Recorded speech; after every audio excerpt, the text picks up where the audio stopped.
Live from Reaper's Underground and the Triple C Ranch, it's the goddamn program. Welcome, abandon hope, all who enter. How's it going, everybody? Absolutely. Thank you all for coming in and joining us tonight on Friday night. Thanks, Satan, it's Friday. And we're happy that you all could join us out there in Black Flame Land for the kickoff premiere episode of the goddamn program where anything goes. But before we get into this debauchery of ours, we're going to run a quick commercial to one of our sponsors over at Poison Valley Clothing. Check it out. Allahu Akbar!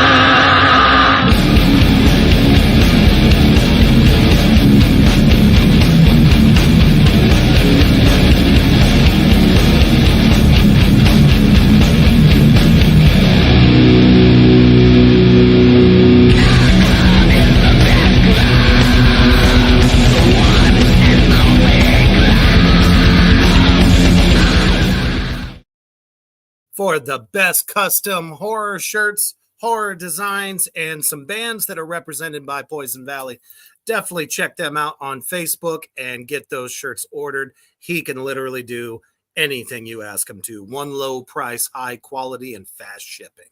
All right, let's jump into this chicanery.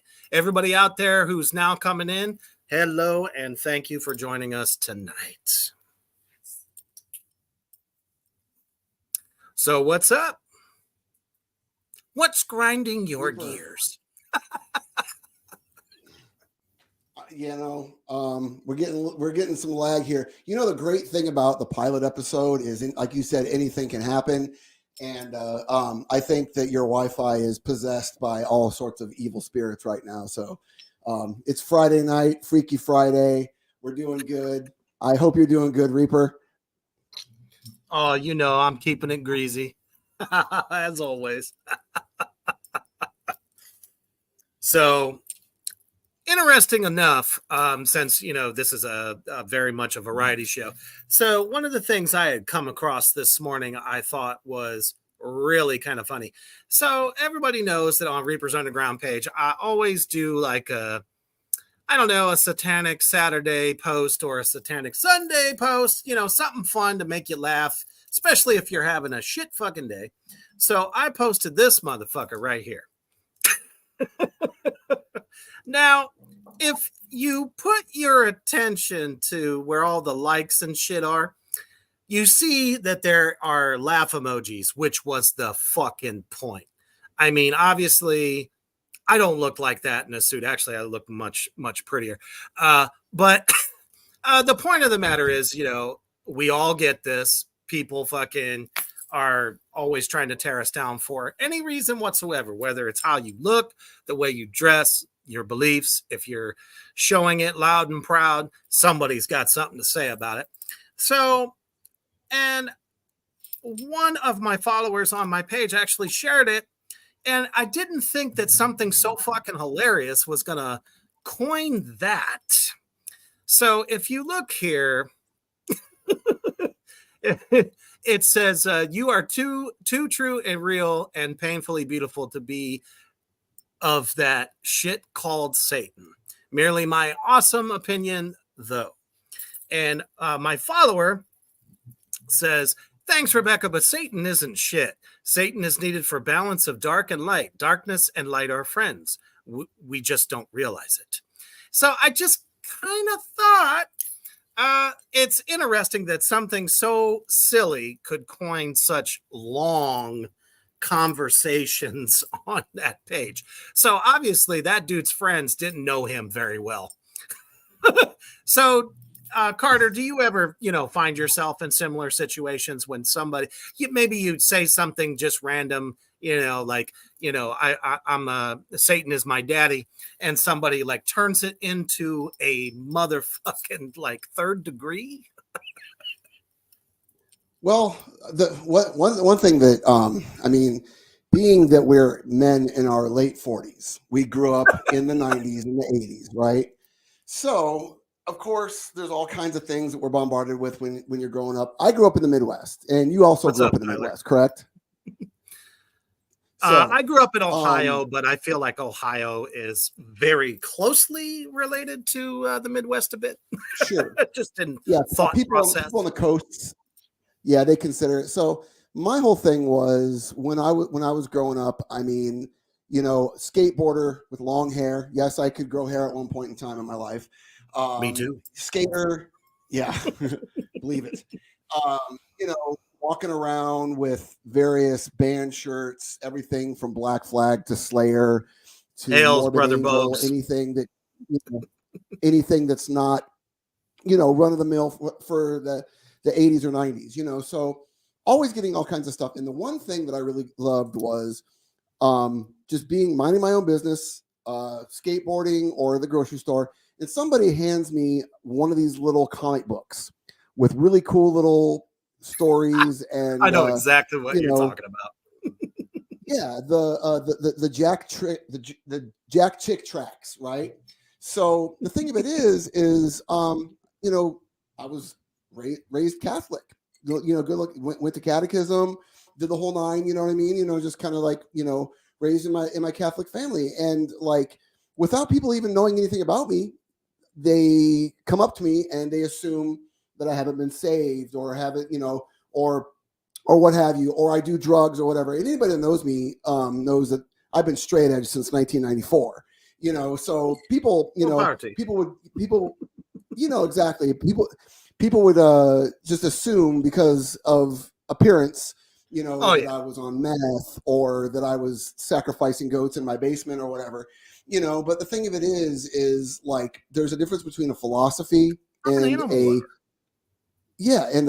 a worshiping of something. You know what I mean? And the people that are trying to tell you what they think you're about and what you should be about don't even know what they're about. So anybody who wants to offer me advice or think that I need to be helped or saved in any way, shape, or form, I appreciate them giving a shit, and I appreciate them caring about me, because love thy neighbor, care about, sure, pity the weak and all that, But I think what was really funny about that picture, I'm a devout Satanist. Knowing the, how much of an oxymoron that whole statement is. And, that's just... That's what we're talking about, Tyler. Yeah. So, first of all, anybody that knows anything about the whole thing, it's not Satan worship, it's Satanism, just like any kind of other philosophical movement. I like all kinds of philosophy, and I glean everything. I glean positive things from everything from Christianity to Buddhism to everything. Oh, Kyler, and it's just because I wear a black cross, I get called a sinner or a Christian. Well, Black Sabbath, they wore crosses around their necks, So, the thing of it is all I tell people is read a book. Just read a book. Pick one, read it, So... I just thought that something so fucking stupid and immaterial, because obviously it was a joking post, Mm-hmm. Somebody, it came across my feed on my Instagram, and I was like, how fucking funny would that be if my head got transposed onto that body? Everybody knows I'm a jokester, but I'm serious too at the same time. So it's like, I didn't think it would spark such a fucking stupid conversation. What gets me though is the people that would talk the most shit are people that wouldn't say anything in person. They would just walk right by you on the street. They'd come into your store and they wouldn't say anything. But the power of the internet, people can say whatever they want to. And everybody becomes a tough guy, and I know it's a cliche. Everyone, the keyboard warrior, all that kind of stuff. But I think nowadays it's worse than it ever has been. And what the problem that people run into is they feel compelled to join a side or join a tribe or whatever. I pick the third side as it is. I don't I don't ever call myself a left or right, up or down. I am the third side of it all. And I think that that's kind of like where you need to be, because the third side is always growing, always changing, always progressing, and you need to allow yourself to do that, because I might wake up tomorrow and not even believe what I believe today. It doesn't really matter. And what's so funny about it is just watching people just try so hard to convince themselves of what they think they should believe, whether it's political, religious, social, whatever. I mean, not to get super serious in the first 10 minutes of the pilot episode. I mean, that's just something that should be said. I mean, we didn't think that at all. Yeah. Don't take yourself so fucking serious, because we don't. I sure as the fuck don't. Man, do I look like I take myself seriously? I mean, shit, on TikTok alone, I had some dumbass tell me that he's like, "You're a grown man. This is stupid for a grown man." I'm like, did you read my caption above that says actor, horror model, and professional drummer and podcaster? I'm like, dude, obviously you have no fucking imagination, or you're just boring as shit. That entire description of you, Reaper, basically screams Arrested Development and proud. So, there's nothing, I mean, I think that, the whole thing about nowadays is people will pretend to be something that they're not. And we're all guilty of it, finding ourselves who we are in life, getting to a certain point we are. Always growing and always changing is the way we should be. But the thing of it is, too, it's just kind of like nobody wants to stop and look at themselves before they look at a grown man in corpse paint that's happy as fuck with everything that he's doing. You know what I mean? And that's just well, fuck me for being happy, right? Yeah. If you really gave a shit what somebody thought, you wouldn't have that paint on your face right now. So, I mean, there's always that, you know what I mean? And I mean, I don't get tattoos for other people. I'm not straight edge for other people.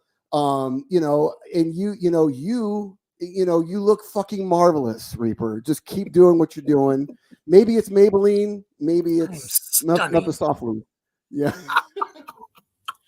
So, hey, what I wanted to do, I know I mentioned it before, dude. Like, I'm always kind of curious, like, how do you? Okay, tell me first of all, what if you've had any paranormal experiences? What's the most messed up thing that you can think that you encountered paranormal wise, whether it's UFOs or ghosts or or whatever? What's something that you experienced paranormally that still to this day you're like, I don't know what the fuck that was. I don't want to know what that is. I'm gonna go about my life not knowing or caring what it is. But have you ever experienced anything really freaking paranormally crazy?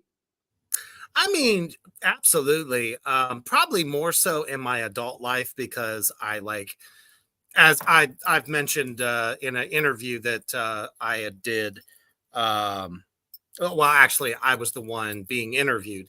I had mentioned that there was definitely more in my adult life because you get if you're someone who's very sensitive.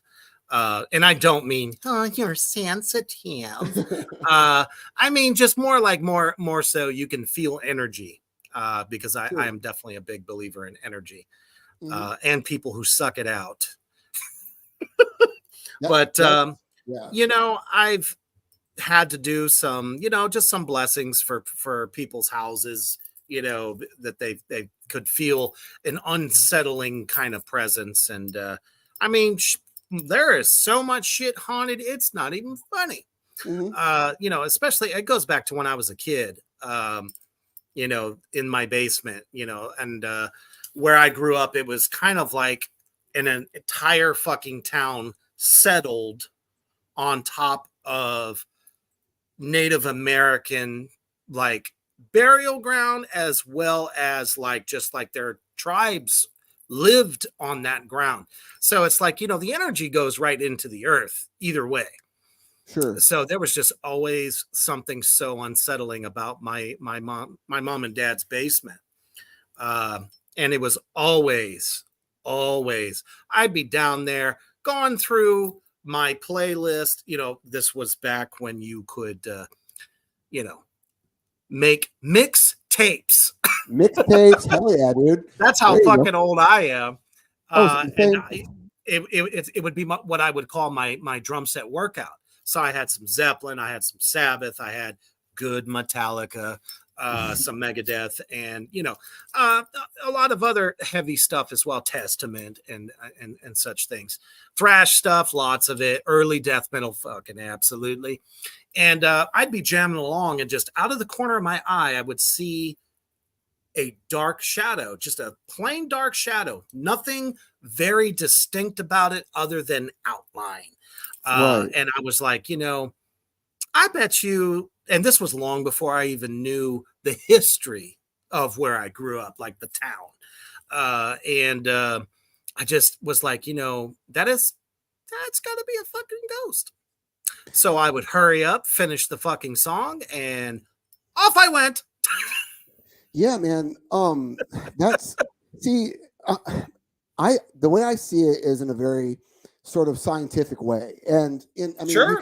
people can debate their definition of what like science is or whatever, but like just like you said with energies, I think a lot of times if people are in a situation where there's a lot of coming and going, a lot of people passing away, a lot of people passing through, didn't really die, whatever, you can leave a residual energy, right? And I think that if you are quote unquote sensitive to these things, I think that what you can actually do is you can create something with your own energy by kind of connecting to the energy that's there. Because I always hear these things about, It's called manifestation, Sure, yeah, and I always hear these things about these places where ghosts are seen, where there's a place where there's a lot of like electromagnetic energy, and what that does is I've heard one theory is that it causes people to see and feel things that aren't there because the way your body's chemistry and the way your body reacts to electromagnetic fields, you're going to see and feel things, and then you'll hear about a house where there's like there's like power lines running across the top of it, and so there's going to be a lot of activity there. That doesn't necessarily debunk or explain away saying the ghosts don't exist or they do exist. I think that those things enhance the presence of certain types of residual energies. You know what I mean? And there's been times like with me, like one thing that I noticed when I was a teenager, I walk into like an old building, not even anything that anybody told me that was like haunted or whatever. And nope. What it would be is almost kind of like like on like an old videotape where it kind of glitch out, like you've got like some fucking like some static, and then it goes like this, and like my equilibrium would be off a little bit. I'm like, okay, that's kind of weird, and then 5-6 years later, I'm going to a funeral, and I walk into the room where they're viewing the body, and the same little freaking glitch happens. And I'm like, okay, what's going on? I feel like I'm stepping down like 2 or 3 inches, on the floor. And I'm like, okay. And then so I feel like I'm being watched, in the room, not even from the coffin, but from another part, and then a very distinct time I remember too is here in the town I live in, there's this old castle that is actually, it's an old high school. It's called Central High. Castle. Dude, Central Campus, Central High in Sioux City. Damn. Like it's cool as shit, right? So a friend of mine, he was kind of like the curator or the caretaker or whatever. And when they were starting to renovate it and turning it into apartments, he gave me a tour. And dude, I swear to God, I walked in there and I walked into the auditorium, and that little weird glitch, that little equilibrium thing happened. And I'm like, okay, there's something to this. You know what I'm saying? Like and like I'm a skeptic, but not as a skeptic because I'm telling myself to be a skeptic, but it's just like I'm a skeptic because I can see see and feel bullshit, in certain situations that people will, Yeah, sure. I think you that's know, everybody, yeah. Well, I mean, but the thing of it is, though, is people have different levels of a bullshit detector, and I'm not saying I have the best one. I'm just saying that like some people's bullshit detector won't work that well because they will convince themselves that something is happening when it's not, or like I really want to believe, so they create it. And you see these ghost shows, and you get these people like, oh, I was walking through this thing and I saw this thing, da da da da. Did you imagine it, or did you manifest it? Because like what you said about manifesting, I truly believe that people can manifest apparitions, you know what I mean, and even if they're that, like I just did you guys just see that shit? I did that. That was me. I just that this whole story was me leading up to that. No, but you know what I'm saying. And I was just kind of curious, Reaper, because you said that you've done things where you went and kind of cleansed areas. What's a cleansing process like? Kyler says, "You motherfucker." You motherfucker back. You know me. Actually, he also said that he only had one paranormal experience. It actually happened near his house. Is now built on top of a Civil War camp. Holy fuck! That'll do I it. mean, if there's not any energy from that, anything that fucking terrible, lots of pain. I totally believe Kyler that Yeah. you felt that. Now you were saying, Oh, okay. When somebody, because you told me that you've had some friends and people kind of oh come yeah, for and, sure. ask you to cleanse It's their just play. it's not like your fucking exorcism shit. You don't call upon anything. It's someone that is just, my belief in these things has always been a cross between like shamanism and Native American type practices. Everyone knows that white sage is considered a good cleansing or smudging type of thing. It's really, you're just more or less putting your energy into it to force bad energy out. Gotcha. It's like crystals, man. You know, each one, can bond with you in an energy type of way. Why? Because it comes from the fucking earth. It's like people who smoke weed. It comes from the earth. Yeah. Um. you know, so So the it's just more or less just trying to obviously try to connect with it. If it feels very negative, very malevolent, obviously it's just like any kind of simple banishing. It's like, get the fuck out of here. hmm I mean, do you think that sometimes what it is kind of like bringing your positive energy into a place that's got negative energy? Like, like I've walked into a room. Bogues loves your shirt. Hey, dude, the Kings, HM2. Oh, hey, nice tits, Reaper. you um, know but yeah, what you're saying though is about like crystals, minerals, right? We've got Sure. minerals in us, and so I've always been intrigued by that because on one hand it sounds like complete bullshit to me. You know what I mean? Because of course, growing up in the '90s, oh, she's really into crystals and Everybody crystals. out there in Black Flame Land, please feel free to comment, Yes, talk please. to us. Because Can I'm an just asshole when it comes to this kind of shit. Because I'm like, it's just if I find out somebody that's into crystals, I walk the other fucking way. But you fucking hippie. yeah, exactly. I don't. Yeah, I mean, if I mean, but the way you're putting it, Reaper, though, is the thing about things that come from the earth. I mean, you're gonna, we come from the earth and we die and we go into the earth and we're dead. So that makes a lot of sense. But I mean, not to get on a weird tangent. I'm sorry if I'm boring people, but I've been really curious about that because I know that that you fuck with that kind of stuff. And what you're saying about the positive energy. Have you ever gone into a room after people have been arguing and they shut up? They shut up, and And you're you like, just feel like you're dirty, like yeah, just you're filthy from head mhm, to toe. It's like you could just feel the emotions. That's why I say, everyone talks about having the energy to work out or the energy to, that you're creating on a stage, for all of us musicians out there. And it's no different. You can feel that shit. That's why people are like, oh, I felt that performance, man. That's because you could feel that emotional energy that's like pouring out of the performer. It's no different. It really isn't. But it's like King Diamond, the king himself. His greatest statement ever to somebody that was interviewing him is simply this: I only know what I've experienced. So what one person has experienced is real to them, whether they be insane, not insane, whatever the fuck. But if it was real to that person and they really felt that shit, manifestation. It's kind of like a universal property.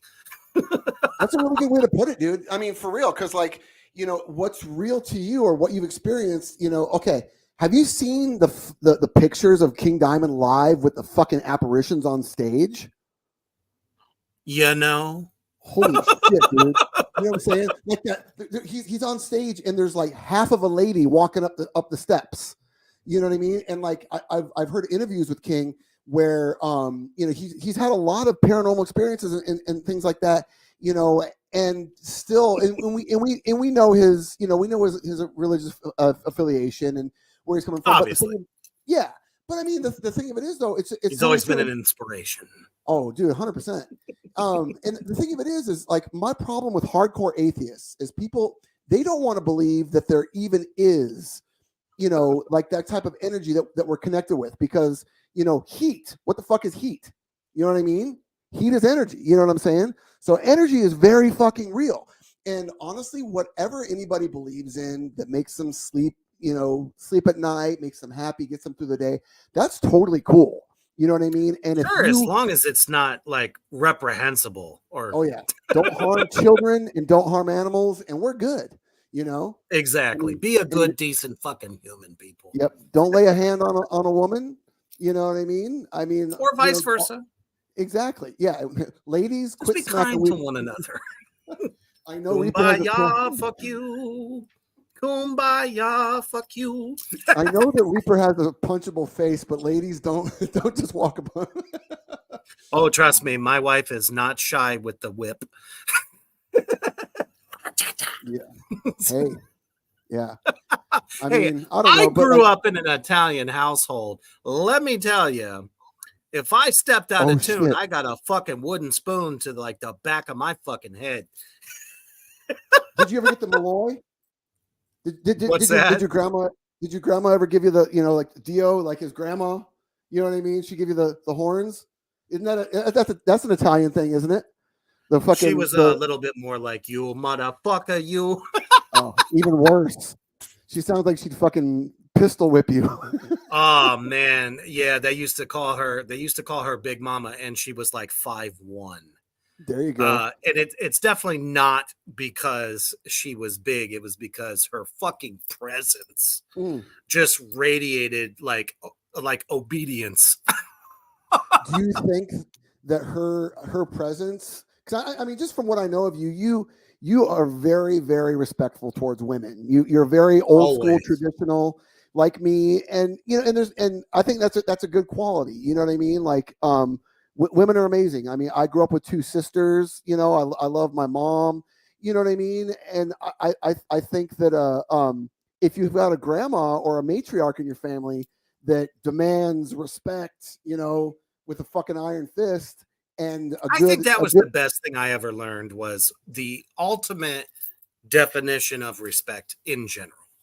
Sure. Yeah, dude. I mean, and that's the family value of, like, if you understand that I'm doing this because I love you and you're going to be a disciplined person, or else I'm going to beat it into you. You know what I mean? So, I mean, obviously there's fucking limits. Come on. Everybody out there in Black Flame Land, you had somebody who was like that dominant person in your life. Don't be afraid to tell us. We love to hear about it. Dude, yeah. I grew up in the 80s, and we had teachers that wouldn't hesitate to fucking thump you on the forehead or fucking smack you in the back of the head. You know what I mean? Oh, it was fucking crazy. I can remember coming into middle school just after they got rid of the paddle. But it was there during elementary school, and I remember that. But I never had to face it because I knew my dad would do much worse. Oh, 100%. Childhood trauma. Yeah.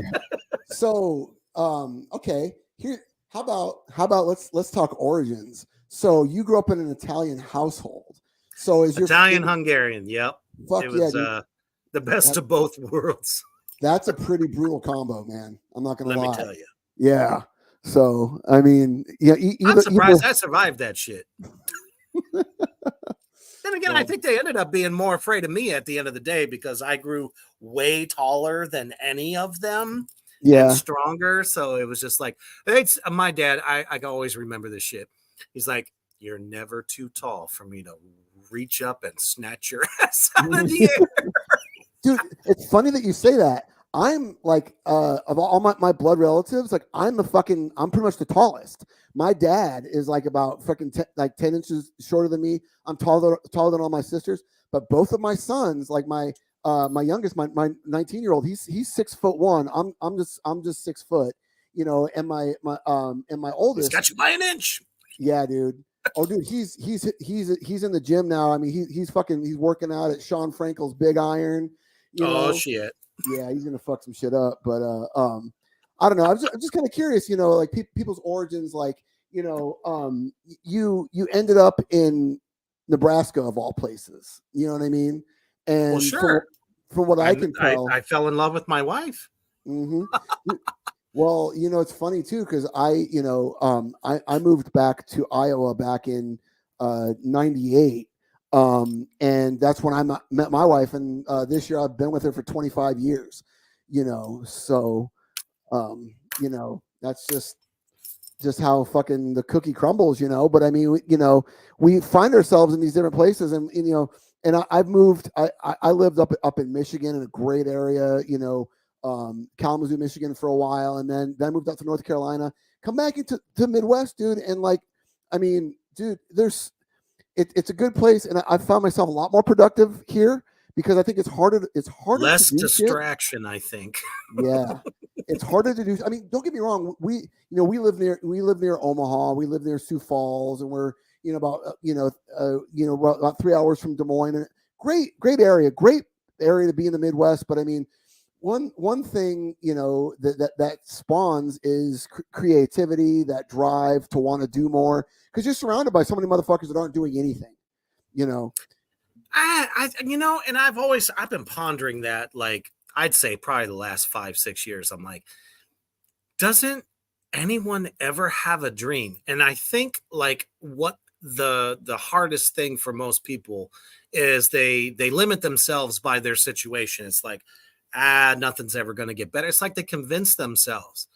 Just like I never thought I would do modeling, actually be able to act in horror films and stuff like that.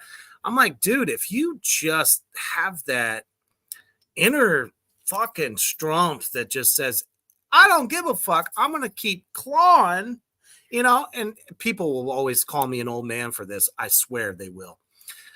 Sylvester Stallone. Mm-hmm. There is no better guy to pass wisdom on, you know what I mean? As far as like never let anything stop you, and it's not Rocky, it's none of that fucking shit. It's the fact that he wanted to be a filmmaker, he wanted to be an actor, and he had this script, and he just kept knocking down fucking doors, did whatever the fuck he had to do until finally somebody said yes. So it's like, if you have a dream, it's attainable. Is it fucking hard? Does it suck ass from a donkey? Abso-fucking-lutely. But by the time you get there, you'll be like, man, that was worth the journey. Even though you suffered a whole fucking lot. But if you can look yourself in the mirror and say, I fucking lived, we only get one life, everybody out there in Black Flame Land. Well, you only get one. Make it happen. What I think is really interesting about Sylvester Stallone is he wrote all the Rocky movies. He fucking wrote Rambo. He wrote Cobra. All those sick fucking movies. And the thing of it is he was obsessed with these things. And getting back to what you were saying earlier about manifestation, dude.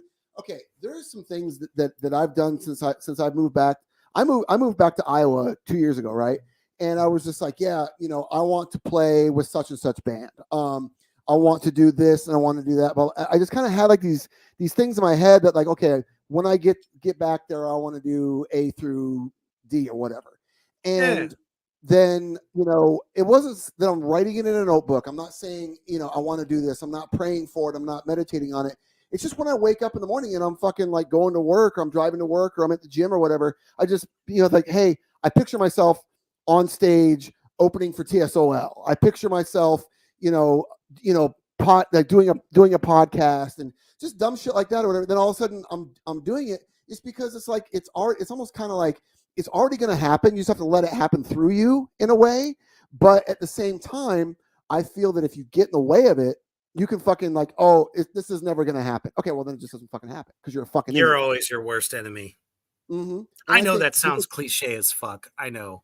Fucking string me up on a St. John's, you can be your worst enemy, or basically, create your own world, be your own God, create your own reality, and I think that like another really good example of that is a guy that I want to talk about is Mr. fucking P.W. Herman, Paul Rubens. Dude, is it not a fucking bummer that Pee Wee Herman no longer lives on this mortal coil anymore? I really feel like people don't really know the genius level of this guy. It's tabloids, all that shit. Media has always been every celebrity's worst fucking enemy. I mean, did he get caught sliming the Jimmy, in public? Usually, and this is something I've learned about genius types, they always do weird shit because they're just so fucking brilliant. I don't think they know how to function. Well, it's a fine line between like fucking genius and crazy or whatever. You know what I mean? Like, and the thing and the thing about Pee Wee Herman was, he was humongous in the 80s. Oh yeah. But he had a career before that. Like he was in a couple of Cheech and Chong movies, or at least one. He had that amazing. Did you ever see that HBO special that he had before he had the movie and before he had the TV show? And it was good. It was an adult show, and he would do an adult show, in the comedy clubs in LA.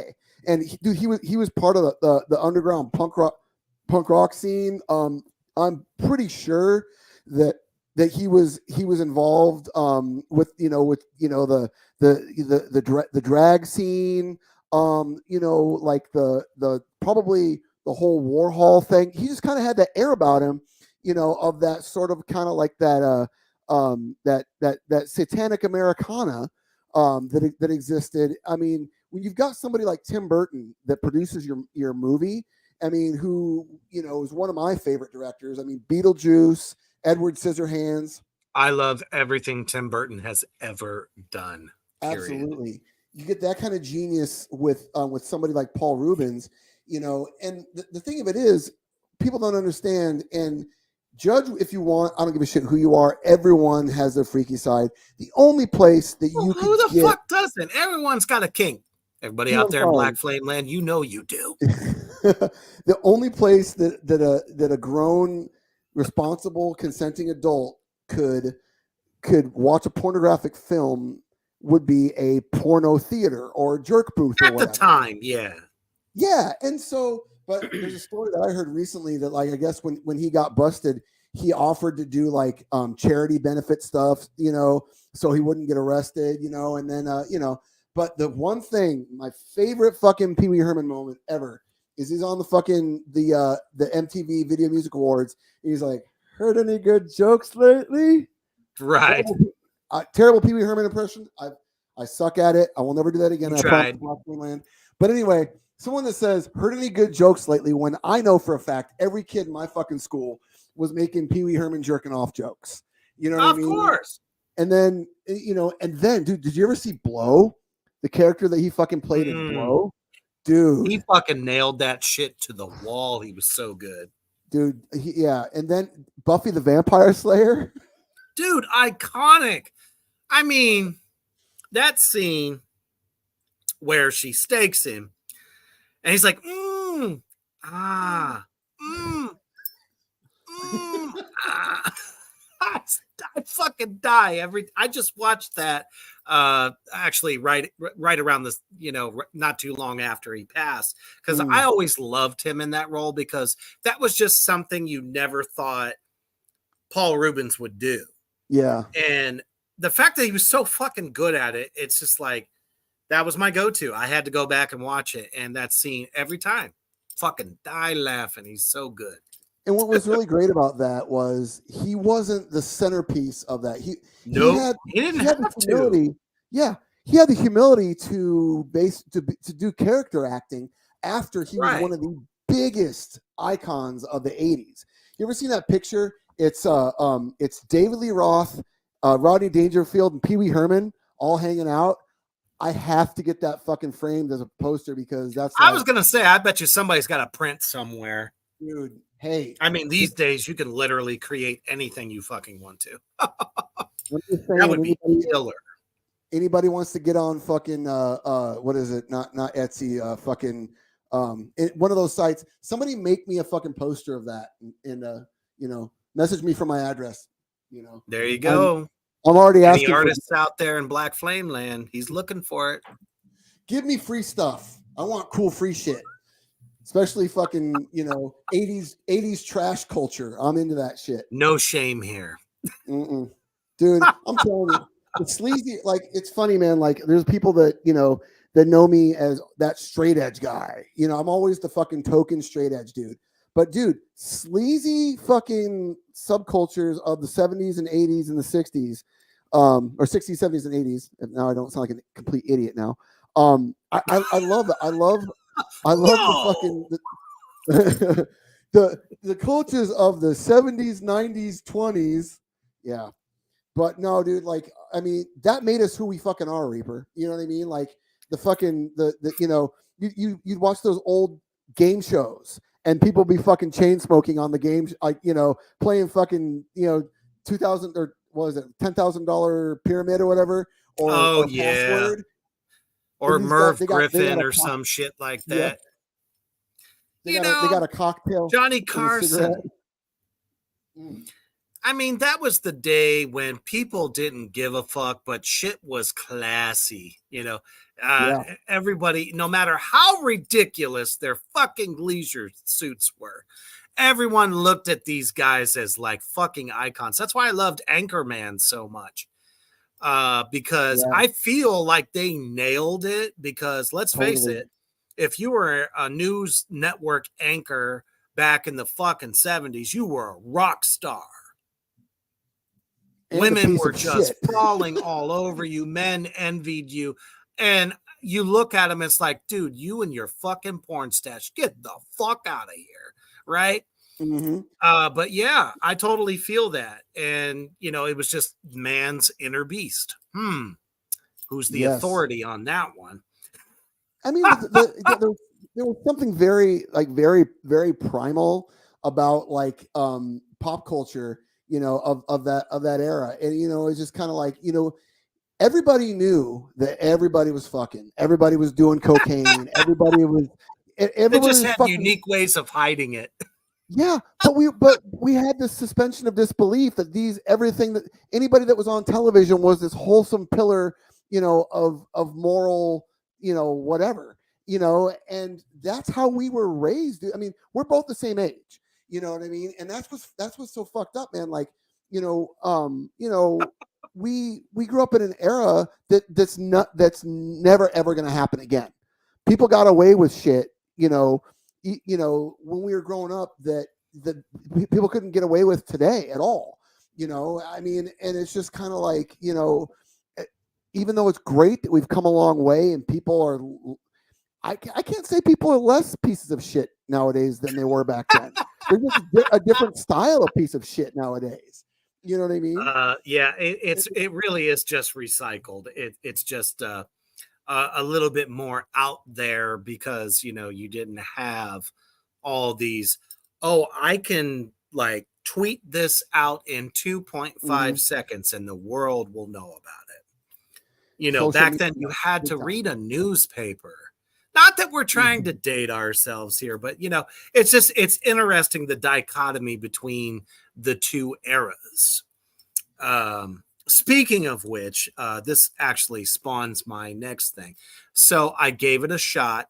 I hinted at it on Reaper's Underground page probably about a month or two ago that I would give this an honest shot. So I gave What it the a hell is shot. that? It's Russell Crowe, you know, are you entertained? Oh shit. As the ultimate fucking exorcist priest, who was, I mean, this, okay. So I'll give you some quick backstory. Um, so with this, it was actually based on a real priest that was known as the Pope's exorcist, hence the name of the film. So the filmmaker actually took this from legit shit. And that particular priest actually wrote books before he died. And of course, they think they're great. Great stories they are. But, you know, so obviously it's interesting enough to put it on film. We slightly touched upon this last night on the Underground with Lorcan Black because his wife had seen it. So I was like, okay, yep, I was watching it. And I'm like, I finished it today. Dude, what the fuck is wrong with mainstream horror? Stop it. Have So you probably haven't seen this yet. let me. So, Okay. Can I guess real quick? Okay. oh, A, sure. I'm gonna guess that that there's a woke agenda behind it. Actually, no. Oh, okay. That's Surprisingly. that's okay. Good. All right. Well, and here's the thing. I've got nothing wrong.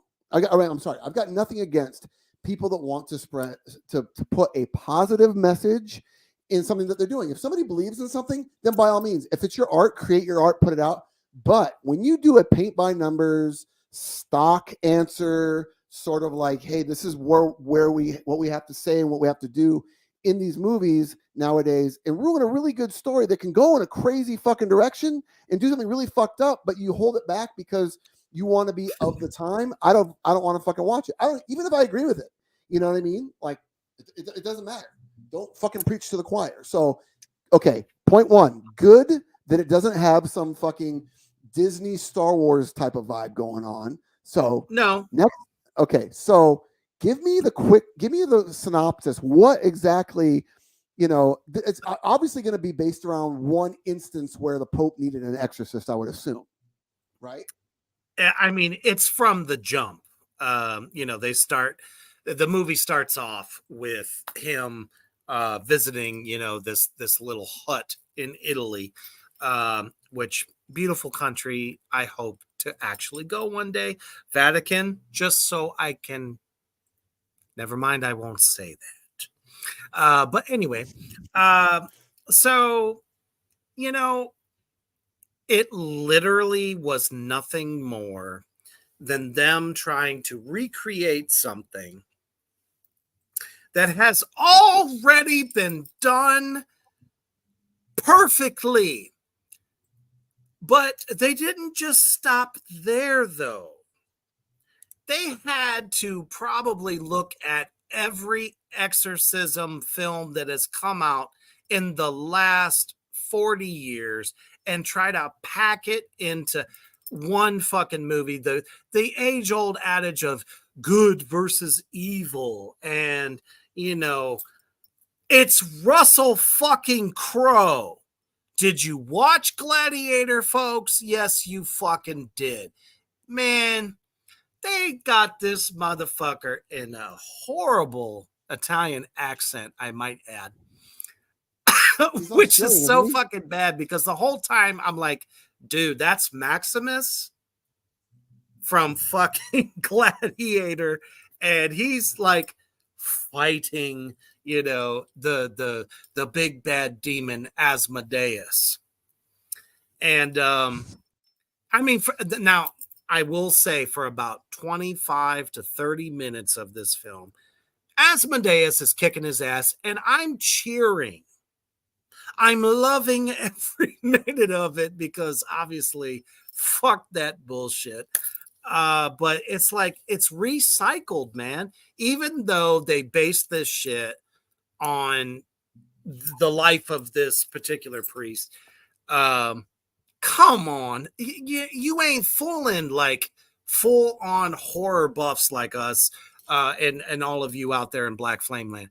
But I do really want your opinion on this because I don't know. In a way, I want to see if you kind of see it my way, or I want to hear what you thought was good about it. Because there were some moments they do kind of go certain places I never thought they would go, and I can't say it on air, so I'm not going to. But I will encourage you to check it out. But man, I was just disheartened about it because I'm like, every time mainstream horror tries to do something that they think is going to be groundbreaking, indie horror fucking does it better. Yeah. Well, so okay, I'll definitely watch it. And I think what It's we should worth a do, watch. I will say that. I'll watch it, and what we'll It's do on is Netflix, folks. okay. If you have Netflix, what does that tell you? Came out a month ago, and it's on Netflix now. And what was it? Was it filmed a month ago too, and fucking thrown up on Facebook? No, it was definitely not filmed Netflix? a month ago, but they really ramped it up with those advertisements, and it's exactly what you thought you would get: Maximus versus a demon. So okay, all the way down to the haircut. Yeah. I have a theory about some of these kind of movies. Okay, because at our age, growing up in the tail end of the 70s, 80s, and 90s, and the 2000s, and then you see something and we're like, this has already been done. This is already done. I think it's actually made for people that were born within the past 20 years. You know what I'm saying? Right. I mean, because you got people like us and people out there watching this that know their movies, and they can go, oh, they stole that from Rosemary's Baby. Oh, they stole that from The Omen. They stole that from The Exorcist. You know what I mean?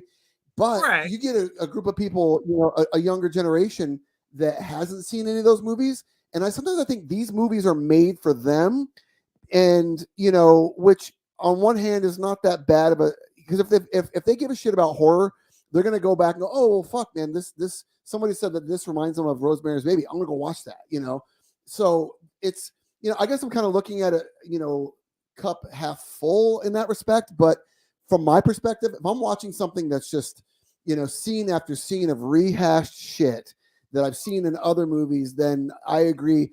I like to hate watch stuff, so I am intrigued. I will trust watch me. it. It's just like this next one that's coming out soon. Oh, The yeah. Nun Part 2. I'm gonna watch it. Everyone knows, like for 2 years now, that I've been shitting on that first Nun movie because they had a royal opportunity to make this Nun fucking badass. And in my opinion, and that's okay, you can tell me to fuck off, you're allowed to, Fuck off. They dropped the ball. They really did with that movie. So I'm hoping that the second one far supersedes the expectations of the first one. So The Nun, is that in the Conjuring universe? Conjuring universe, yes. So they're still dragging that fucking old couple of fucking hack, phony fucking exorcist story through all this shit, huh?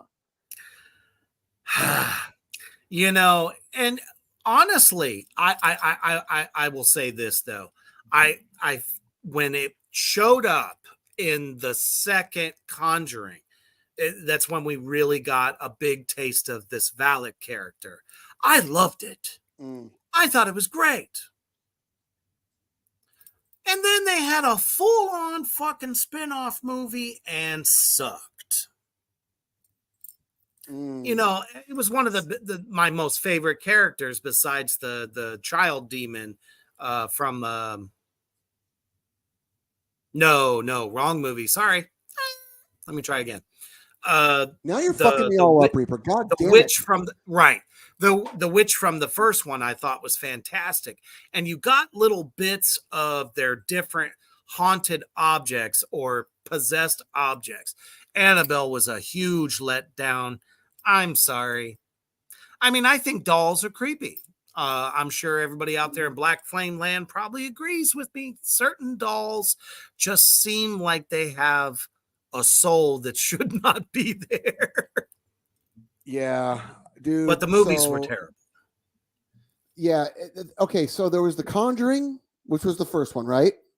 Yeah. So, and then there was what, drum roll, Conjuring 2, right? That was the second one, right? Which was really good. I enjoyed that one. That was more paranormal. Yeah. So I dug those ones. And then was the Nun the third one in that universe? The first Nun? Or what was the third one in the Conjuring universe? And of the Conjuring series, it was the devil made me do it. Okay. Yeah. That was the third one. I think I saw those first three, and previous to seeing these movies, I watched so many things about Ed and Lorraine on on all these ghost shows, right? And the old lady with the hair up in the bun, coming and like fucking, what was it, like Kindred Spirits, Ghost Hunters, and all those shows or whatever. And then I kind of got intrigued, and then I was listening to a certain podcast, and they were talking to somebody that that worked with them. And the thing of it is and I'm not trying to throw shade, and I'm not trying to cause any controversy or whatever, because we have maybe like 10 listeners right now, so it's whatever. But this person was talking about how full of shit that they were, and they basically, that chick, the Long Island medium, the chick with the fucking bouffant hair, and she's just like, your son Steven's talking to you right now. He says he loves you. Steven loves you. Oh my God, Steven loves me. He would always say he loves me when he goes to bed, right?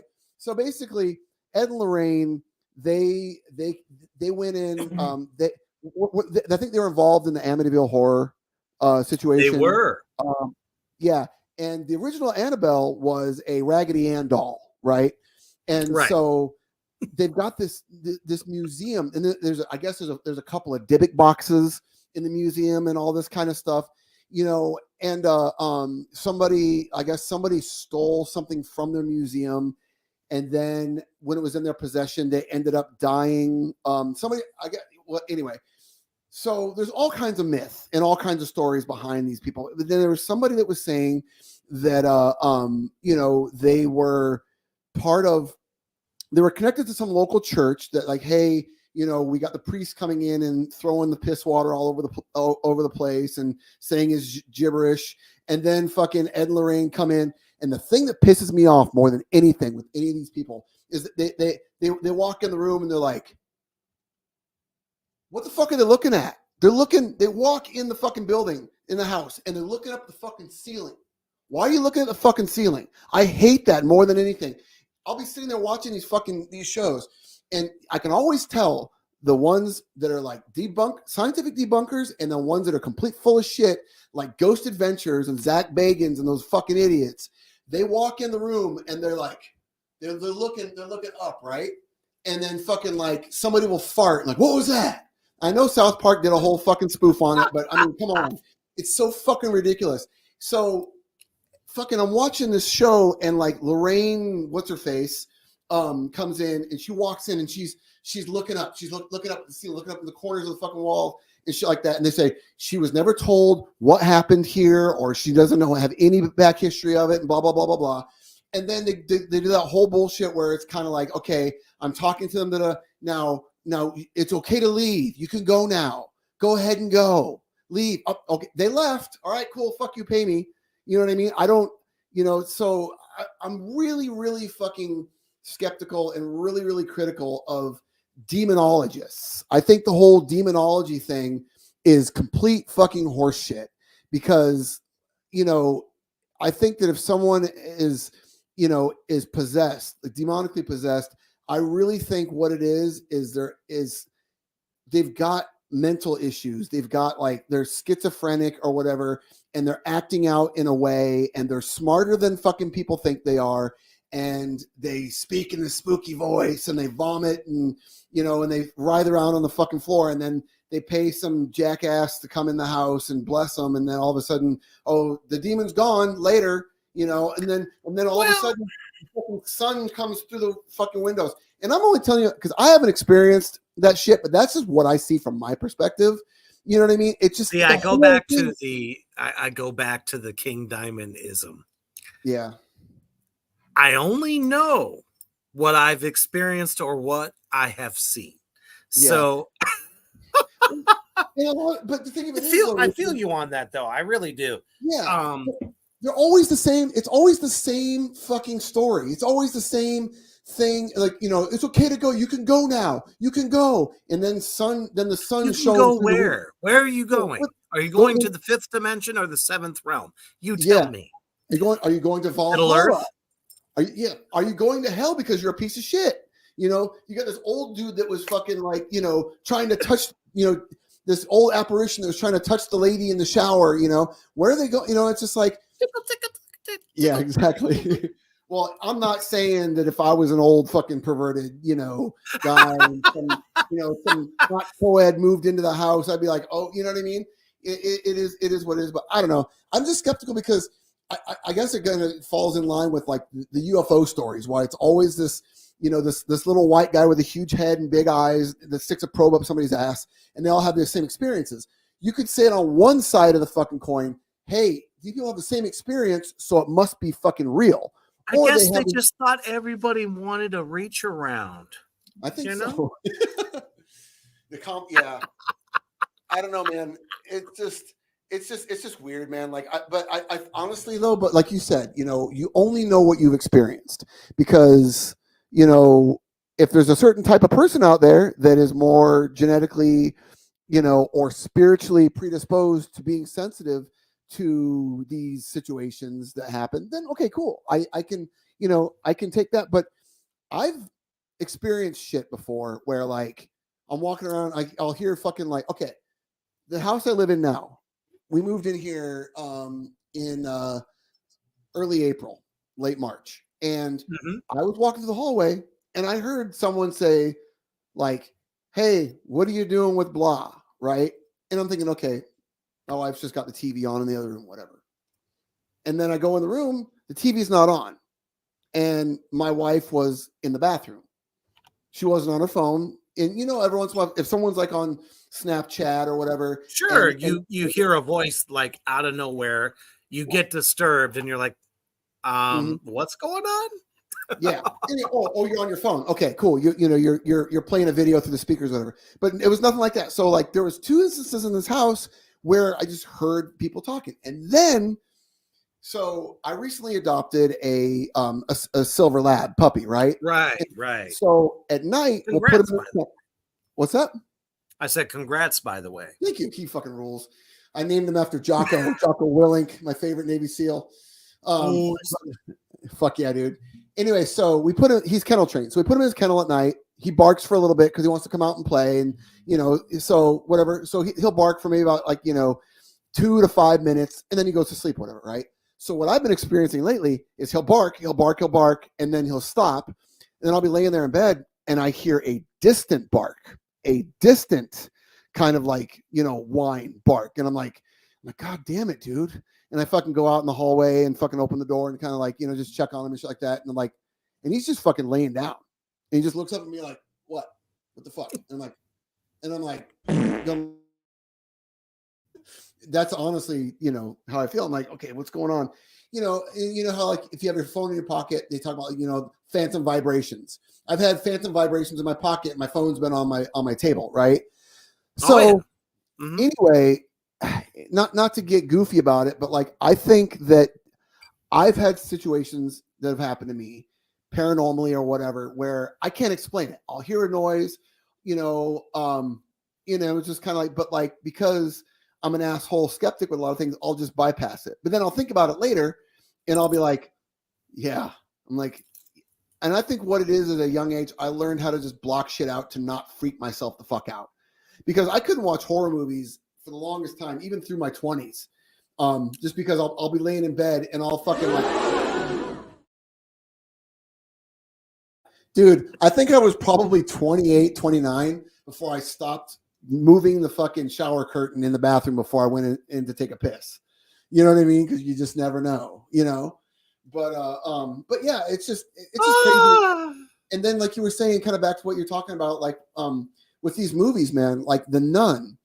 When The Nun first made her appearance in the first one, where she's like in the mirror, right, and she just kind of like she just comes out. The directors are amazing in that, because the way she just I thought it was fucking genius. It scared the shit out of me, dude. I loved it. Yeah, fucking a 40-something, asshole like myself, I was just kind of like, whoo, that was, yeah, exactly.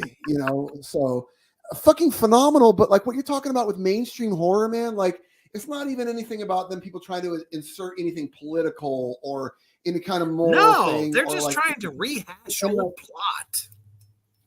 Yeah, dude, for real. And because, okay, are you a fan of gore? Like movies where it's like a horror movie where it's just fucking really well done, cool fucking death scenes, right?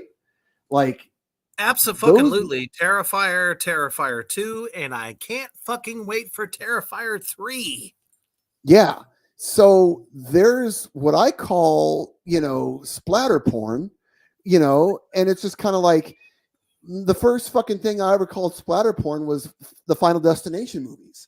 You know what I mean? Like it was just, hey, fucked up death scene. I love it. 10 minutes later, fucked up death scene. 2 minutes later, another fucked up death scene. You know what I mean? And I think that they overdid it. I think they fucking overdid Final Destinations. There's way too, what do they got? Like 25? Final Destination 37 going on now.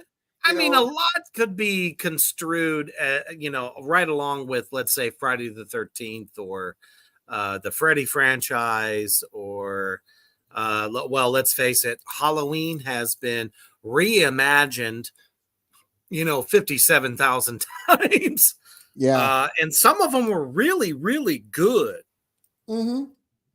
One thing that I never really understood, and I know it happens, it's whatever, is when they jump around from like, studios and producers. You know what I mean? Like, it happens a lot. Yeah, dude. Nightmare on Elm Street, what was it? 2, where the kid gets molested in his dreams by his gym teacher. Is that the one? And then okay, there's Nightmare on Elm Street, and then there was Nightmare on Elm Street 2, and then 3 was Dream Warriors, right? Or was it?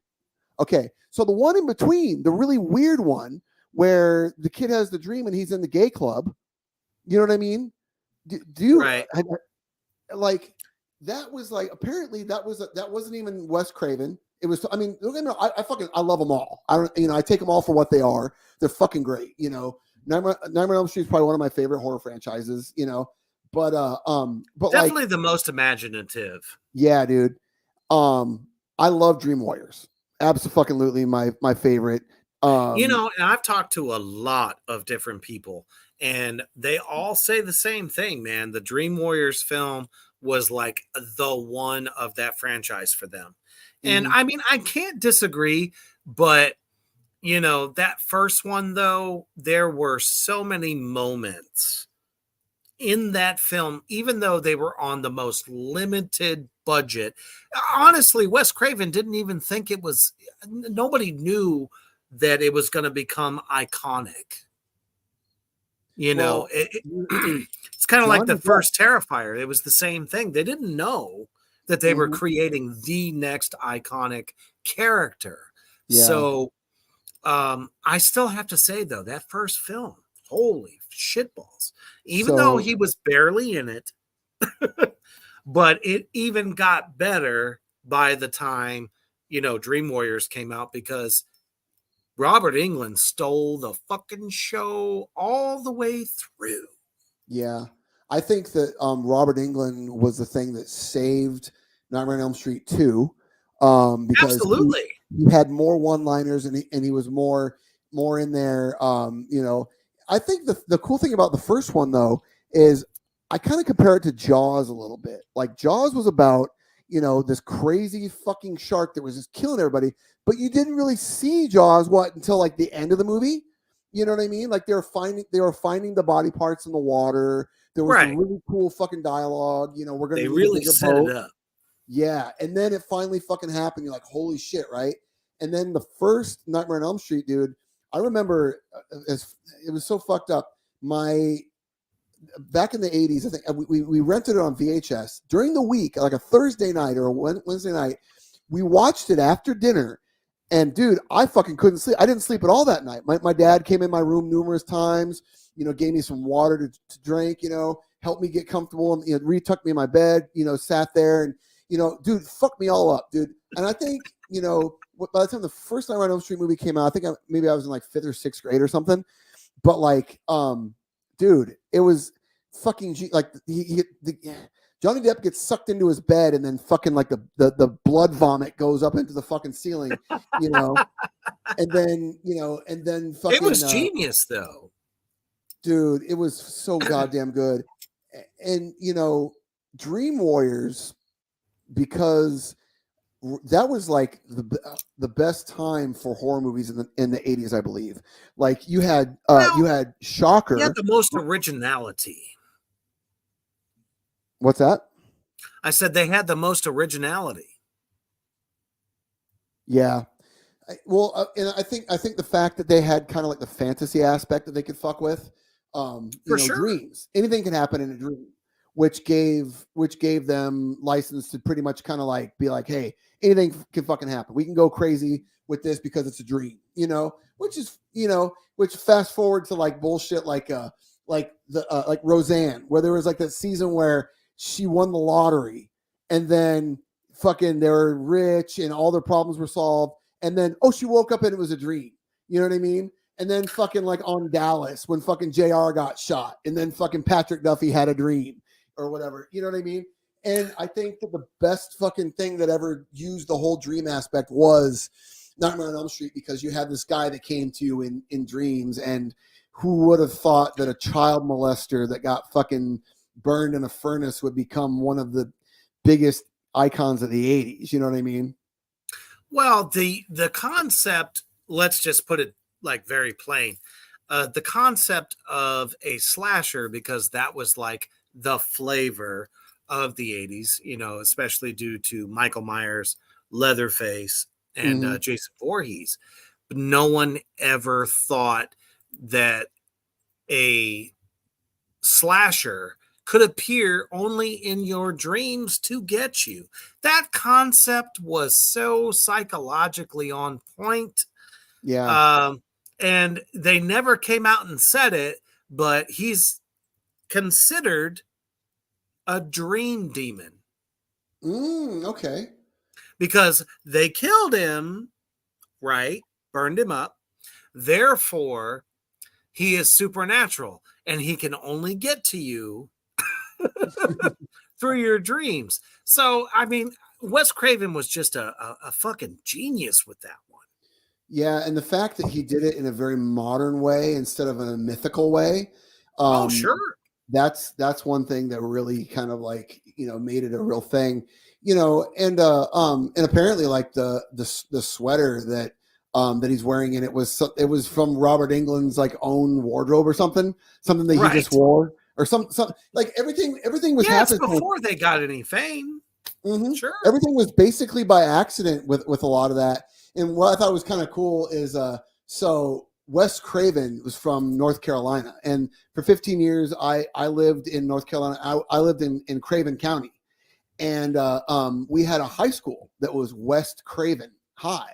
So apparently Wes Craven is his pen name, and he based it off of West Craven. So I thought that was kind of interesting that I was living in West Craven. I don't know. I was trying to go somewhere with it, but it's all true. But you were all up just in little. There. Yeah. I was trying, Reaper. I apologize. But no, dude. Like I think you've got nowadays you've got like studios like A24 that did Midsummer and all those movies that are going on right now. And one thing that I noticed is in common with a lot of the A24 movies is everything is pale. You know what I mean? For sure. People wear like people are wearing khakis or muted colors, and all the women have like just straight stringy hair, and the men are just these almost emotionless. I mean, it's like what they're doing is fucking ingenious. I mean, they've created a whole new like a whole new lane for horror. My only fear is with everything like this that comes along is it becomes formulaic, and then there's copycats. You have to keep one thing really in mind when it comes to this. And I think we've seen it across the board because it really depends on where the film was shot. If it was shot by a Norwegian director in Norway, they have a completely different look than you have, like, let's say, Train of Busan, which was very popular and has a cult following, was done in Japan. So Yeah, in America, you're getting that, true what everyone looks like here. And every country has its own fashion. So, sure. it just, the grittier though, the better. That's how I feel about it. Like, Like if something was shot in Germany, if something was shot in Romania, I love those films, like the Subspecies, for instance, mhm. by Full Moon Entertainment. The fact that they shot in Romania, you have that dark, gritty looking thing. All those films, especially in Europe, we don't really get that in the States. In Yeah, Europe, everything is really dark, very, all the way to fucking England and Britain and a lot of the UK. All that stuff looks so fucking good. You see an American film, the shit's bright as fuck. yeah. And I do you think that a lot of times, I mean, and it's all subjective because it depends It on is. who the It depends director on is. what you like. Yeah, and I think that you get people in the States that try to do a film and make a film look like it was filmed, like there's a lot of these Korean action movies that are fucking phenomenal, Oh, they're and insanely good. I love I love the like Thai martial arts movies. Sure. Those are badass because it's dark, it's constantly wet, everyone's sweating, and it's what I mean. It's just fucking like you can feel the intensity of it. You can. I mean, like with Ong Bak. I mean, there's people walking around downtown, in Bangkok or wherever, and it's you can just feel. I mean, you walk down the alley, a bunch of guys are fucking gambling. You know what I mean? And you fucking go up the street. And Which there's is fucking like every day. yeah, right. And there's like four or five people on mopeds that are fucking chasing after a guy. You know what I mean? And and I think that what's really cool nowadays, because of the over fucking saturation of all these independent films that came out that have gone straight to Amazon and Netflix over the past like 10 years, you get people like A24 and Full Moon and these other people that are like, whoa, wait a minute. We need to fucking even Kevin Smith, dude. I fucking love Kevin Smith. His movies, fucking Tusk, fucking Yoga Hosers, Red State, all that shit. You know what I mean? They see this kind of like this formula happening. One thing that happened that really pissed me off was when the zombie thing got so big. I fucking loved Night of the Living Dead. I fucking love Dawn of the Dead. You Um, better. yeah, Army of Darkness is my favorite horror movie of all time. Oh, I love that Evil whole Dead, franchise. dude. And then you get even pre Walking Dead, you get all these fucking you get Diary of the Dead, right? And which was I think that was like the found footage one that they did, and I think probably right around 2009 to about 2015. Just every time you fucking turn around, before Blockbuster closed down, you go over in the horror section, would be nothing but a bunch of fucking zombie movies you'd never fucking heard of. And then by, misfortune of the bad draw, you fucking rent one and you're like, oh, this is fucking Dawn of the Dead, done to death, redone. Well, I And then there mean, you happens to can't be, beat Romero. It's just not going to happen. yeah. Yeah. And I think that what happened was there was so fucking many that came out, and so many of them that I found were like, okay, well, this movie is about the relationship between these people that are trapped in the same fucking room for 48 hours, and this and this that happens. And then there's maybe like fucking 30 seconds of really shitty zombies with that bad CGI blood that fucking is like, not, it's on them, but it's like, it's moving with them kind of like this, like, oh, my face is bleeding, and it's just kind of like, okay, yeah, because I fucking all these guys are downloading new filmmaking software and learning how to do all this shit. And then I think that Full Moon and A24 and these different people pop up and go, okay, well, you know what, you guys have fun over there with the fucking just the garbage that you're spitting out and going straight to Netflix. Lionsgate is really good too. Lionsgate, dude, they've come back. They went through a weird in a phase. major fucking way. Yeah. And I remember because they realized that a lot of the indie horror films that are shot on such limited budgets are better than most of the mainstream shit that's coming out. Yeah. And what I think is going on with a lot of entertainment, even completely unrelated, but totally fucking parallel, is like pro wrestling, the indie scene. Like these guys that are going and like wrestling at, because they have heart. Exactly. And dude, you got these guys that'll be a pro, like they'll be like a WWE guy, or a fucking TNA guy or whatever, or an Impact guy for like 10 years, and they'll go and they'll start doing fucking like, doing all these underground shows and make more money, and they'll blow up. And then the underground crowd is really, really fucking putting on for them, or they're really, really into them. And, and then the indie scene blows up, and you have like Ring of Honor that blows up, and then AEW, which is basically its own, like an indie that, or it's a mainstream franchise that's got an indie type vibe. And I see that with horror and also with music nowadays. Hardcore is so fucking popular now. Hardcore and extreme music right now, period. Heavy music. Hardcore. That's because New York City is coming back with like a fucking fierce storm. Well, yeah. New York City and fucking Boston are like the hotbeds for that. Right. And okay. And so what's going on now is in between New York and Boston, there's one of the biggest labels right now for hardcore is Daze, DAZE.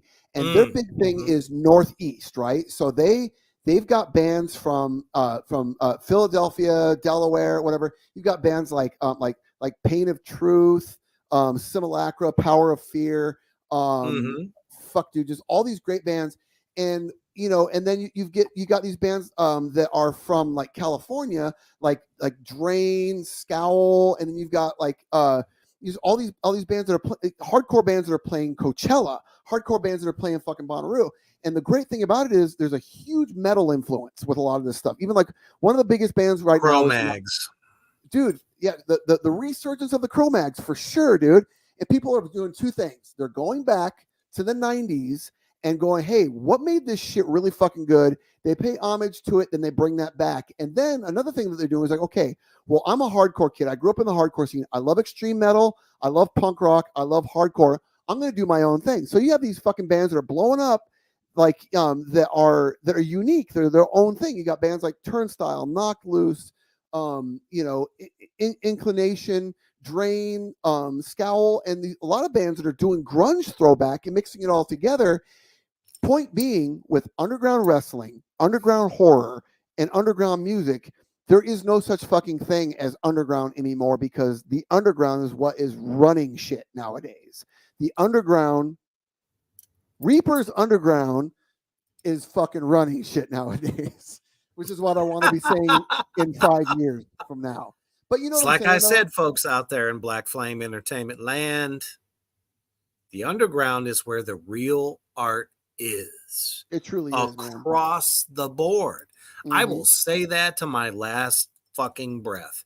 And just because we did touch upon wrestling for a second, motherfucker, we lost, in my opinion, in the short amount of time that he did have a character in WWE, Bray motherfucking Wyatt. Gone too fucking soon, man. In my opinion, in the new school of WWE characters, in the last 10 years, obviously, his character was so dynamic and just a cult following.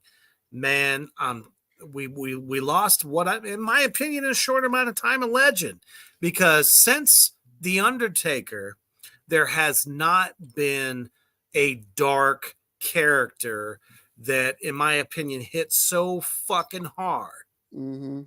than Bray fucking Wyatt. You're totally right. Also known as Wyndham Rotunda. That's named his af- actual name. yeah, Mike Yep, Rotunda's son, named after Barry Wyndham, who was Mike Rotunda's best friend. And exactly. and there's that being said, is there's such a legacy. Like growing up in the 80s and the 90s, wrestling was a gateway for me to get into like heavy music, underground culture at large, horror movies, weird It shit was like Pee Wee all Herman. intertwined. It Dude, really was. okay, I remember when Hulk Hogan was the biggest face, he would go into the ring Eat with your Cyndi Lauper. vitamins, motherfucker. Yeah. Well, Cyndi Lauper, right? Oh yeah, they incorporated like all of pop culture, all like acclimated to one huge fucking entertainment business, and it was phenomenal. I mean, dude, okay. To me, even though to this day, I'm not a huge wrestling fan nowadays, but like wrestling, pro wrestling in the 80s and 90s, early 90s, kind of like it shaped how I view a lot of things, or my taste. For instance, the Road Warriors. I think for everybody, really. Yeah, The Road Warriors were fucking iconic. Dude, to me, Favorites of I mine. I know that we don't share the same affinity, but my gateway band, my favorite band in the entire world, Kiss. Like I got into Kiss because I love the Road Warriors, like for real. Even though I was aware of Kiss when I was a little kid, I'm like motherfucker, like Hawk and Animal, coming into the ring to fucking Iron Man. Iron Man I was gonna their, say, it wasn't no Kiss song. no. Dude, okay. What's funny about that is there was a wrestler that was based on There was. no, hold up. No, wait. He It was was based based on on Gene Simmons. no, there was the demon, but no, check this shit out. Very short-lived character. Sid, the wrestler Sid Vicious, was previously known as Lord Humongous. Remember Lord Humongous from fucking Mad Max? Oh, They that's did a wrestler right. for a short period of time that was the Lord Humongous gimmick. He had the fucking ski mask on, he was jacked, whatever. And there is a fucking music video. NWA did a series of music videos, and there's this fucking horrible video. If I can find it, I will send it to you, of fucking Sid Vicious in his Lord Humongous gimmick walking through a fucking steel mill to War Machine by Kiss off of fucking Creatures of the Night. I see what you're talking about. It is the most fucking abysmal, fucking lamest shit I've ever seen, and I love it. All that shit was lame back then, but you know what? It was fucking fun. Dude, I was 6 years old and I was like, this fucking rules. And then all of a sudden, that fucking. How's that any different than when I saw the Rock and Roll Express live?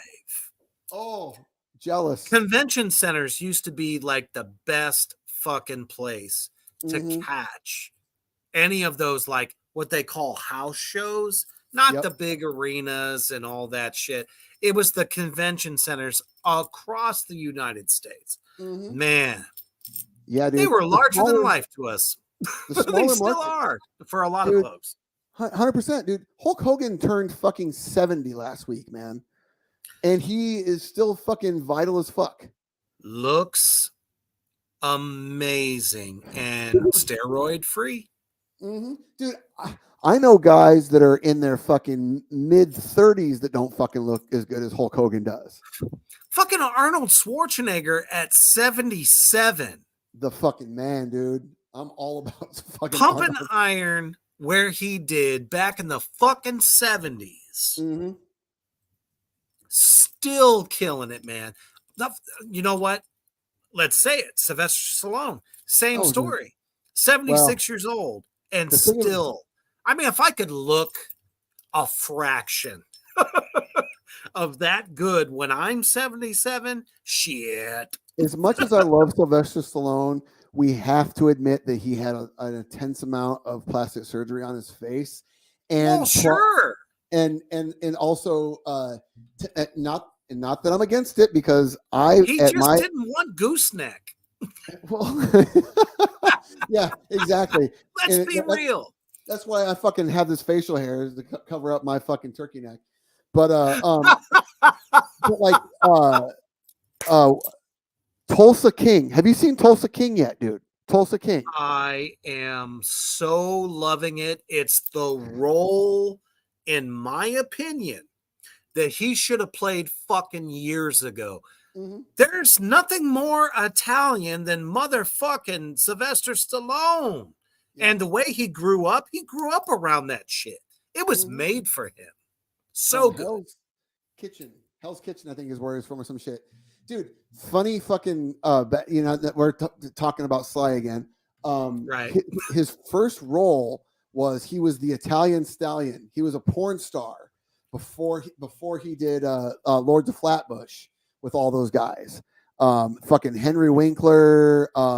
Shit, dude. Have you seen Lords of Flatbush from like 1972 or whatever? It was Sylvester Stallone's first mainstream movie debut, and it was this greaser movie. And I want to say, dude, it was. Yeah, I know which one you're talking about, dude. It was what was so hilarious about it was, I was watching it with a friend of mine. Like, it's probably about, like, I don't know, 15 years ago. And we're like, you know, we got on this big greaser movie kick. We were watching The Wanderers. We were watching fucking Eddie and the Cruisers. We were watching American Graffiti. And I have to say, Eddie and the Cruisers was such a great fucking two films. There was something magic about it. I just had to say that. Well, this is the great thing, that what was great about Eddie and the Cruisers is they had the soundtrack to that was fucking great. You know, really, really good. Kind of like Bruce Springsteen sounding, you know, but not fucking lame. Better. Yeah, exactly. Dude, honestly, fucking, what was it, the Beaver Brown Band or whatever the fuck the band, you know, John. Yep, that's what they were called. So what was funny though is, like, you know, with Lords of Flatbush, was the greasers are walking down the street, you know, getting ready to fucking rumble, and you hear the song like, "She's my gal and I don't care, we will go and have a good day," and you're like, whoa, what the fuck is this song? You know, and then he's just kind of like, then the movie goes on a little bit, and you're just kind of like, hear the song, it's just kind of like, you know, "You're the one for me," blah blah, and you're like, these aren't even fucking songs. These aren't, what the fuck are these songs? So apparently the movie the budget was so low, they couldn't get the rights to any fucking oldies from like the 60s, so they had to have these random fucking, it was like expensive. Dude, they had to have these fucking studio guys create these fake 60s songs, and they are so fucking horrible. It almost takes you out of it, but it's just, it's so bad. The 70s didn't do, the 70s was the fucking era of no shame at all. They would just fucking, like, they relied on the suspension of disbelief. I mean, disco happened. Yeah, dude. Yeah, cocaine. Cocaine. Fucking acid casualties from the 60s trying to fucking run movie studios. I mean, now when I watch something from the 70s, like a movie or a sitcom, like Archie Bunker or the Jeffersons or whatever, I always imagine it smelling really fucking bad, because everything was brown. There was no potpourri. There was no cigarette smoke. Dude, cigarette smoke everywhere. Fucking Aquanet hairspray. Brute cologne, you know, all the shitty 70s stuff that was like, you know, well, nobody fucking shaved their pubes, so of course everybody fucking stunk. You know what I mean? And it was just kind of like, you know, imagine like being on the set of Taxi Driver. I love Taxi pubes, Driver. people. That, Not allowed to have it. no, shame them. Fucking Taxi Driver was probably one of the stinkiest films ever made because it's just so gritty. It's so fucking dirty, man. Like that movie, you know, is the 70s. That's fucking that's New York. You know, that's fucking Ed Koch, New York, man. Fucking Taxi Driver. Did you hear that, folks? There is a stank in New York City. Completely fucking random fucking thought. It was probably your local Chinese restaurant. I mean, come on. Yeah, love it, but hold your breath when you walk in. But so last week, I contracted COVID for the 4th fucking time, right? Yeah. So one thing I noticed that fucking since I caught it, and I'm not trying to start any kind of discussion about social distancing, vaccinations, or anything. What I'm talking about is this. I got it back in February of 2020 for the first time, and then October of 2020, and then a year ago, and then last week. In that time, my sense of smell is fucked. And it's fucked. Not only does it come and go, but it smells. I will be sitting in an area. I'm in a smoke-free home. Nobody, I got like maybe one guy that I'm in a band with that smokes cigarettes. So I'll be sitting in my house and everything in my fucking nose just smells like fucking stale cigarette smoke. Remember back in the day before they fucking banned smoking in bars, when you go to a concert or you go to a show? Oh yeah. And you just fucking like, you have black boogers and you just fucking just smell that fucking like that stale cigarette smoke for like fucking 72 hours. I'll just be a rite of passage. Dude, exactly. And I think that's the only way I can tolerate it is because I remember that, you know, it's like the next day waking up and just having your nose just fucking full of that smell meant you went to a good show the night before, right? But anyway, I just fucking like anybody out there in Black Flame Land, anybody who's had COVID even once, have you experienced anything like your sense of smell being fucked up to the point where you smell consistently a stale cigarette smell or a funky smell that just overshadows everything? I think I'm going to write a fucking horror movie about fucking losing my sense of smell and having it being replaced with my least favorite fucking smell in the entire fucking universe. Okay. So I walk in a room. If some asshole is smoking indoors, I want to fucking punch a hole through the fucking drywall. I can't fucking stand it. It's the most disgusting thing ever. So I think my horror movie I'm going to write is this dude contracts this fucking virus. He doesn't go to the doctor. He's going to go, oh, you know, I'm going to fucking beat this on my own. I'm going to fucking drink water. I'm going to do whatever. It gets worse and worse and worse. His skin starts to fucking turn green. His fingernails are falling out. And, but meanwhile, he just always talks shit about smokers. He can't fucking stand smokers, this, and this, or whatever. And then he finds out that he's cursed. It's a fucking old voodoo curse. And he pissed somebody off really bad. And so karma or a curse for the rest of his life, he can't smell anything but cigarettes. That will be the new Drag Me to Hell. Fuck yeah. Or fucking Kill Me Now is what it should be called. But I don't know. I just fucking, you know, it's one of those things. You know, on that same note, what they will make movies of nowadays would not surprise me if there wasn't some sort of film that was just as stupid as the fucking plot that I just fucking vomited out. Yeah. For sure. But because we all know that Hollywood has got nothing left. Oh fuck no, dude. Everything's rehashed. Everything's okay. The one thing I will give the Barbie movie, haven't seen it. Don't really plan on seeing it. Don't care either way. I hear it's a parody. I hear it's kind of like the Brady Bunch movie, which was fucking awesome. Where the Brady Bunch was. Did you ever see the Brady Bunch movie where they? Yeah, they were living in the modern world, right? So I don't think it probably doesn't hold up now because it came out in the 90s or whatever. But like it was funny because it was just kind of like, Peter Brady, in the 90s, and he's just being this fucking dude in plaid pants, just being goofy, right? So apparently, like the plot of the fucking the Barbie movie is like, hey, she's Barbie in the real world. Oh, I don't understand because I'm just this Barbie, and I hear it's actually pretty fucking funny in that respect. But the thing of it is, man, like I have to applaud Hollywood or whoever the fuck to put that out there instead of remaking another fucking movie and having Jason Statham play the fucking guy again. You know what I mean? Like, don't get me wrong, I fucking love Jason Statham. He's badass. But I mean, fuck, dude. Like, gone in 60 seconds. I don't know if he was in that or not, but like, I remember my fucking, my wife's grandpa telling me, oh, the original one fucking had Steve McQueen in it, blah, blah, blah. And then, but are you noticing movies from the fucking 80s and 90s that are being remade new now? That you're like, wait a minute, I was in my 20s when the original came out, and they're already fucking remaking it. That's why I say everything is fucking cyclical. You know what I mean?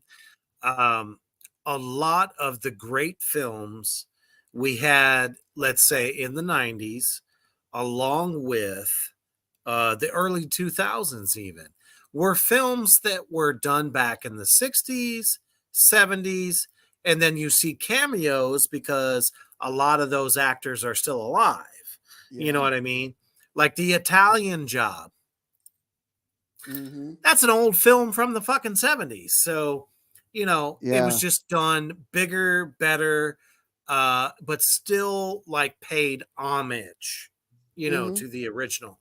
But unfortunately, in horror films, when someone tries to pay homage to something that was already iconic, they fucking lose it somehow because they want to take it into this like other direction, and it just comes off as being fucking stupid. Yeah. So, I mean, that's why I say, when it comes to horror films, damn it, the underground fucking guerrilla shooters, that's where it's at.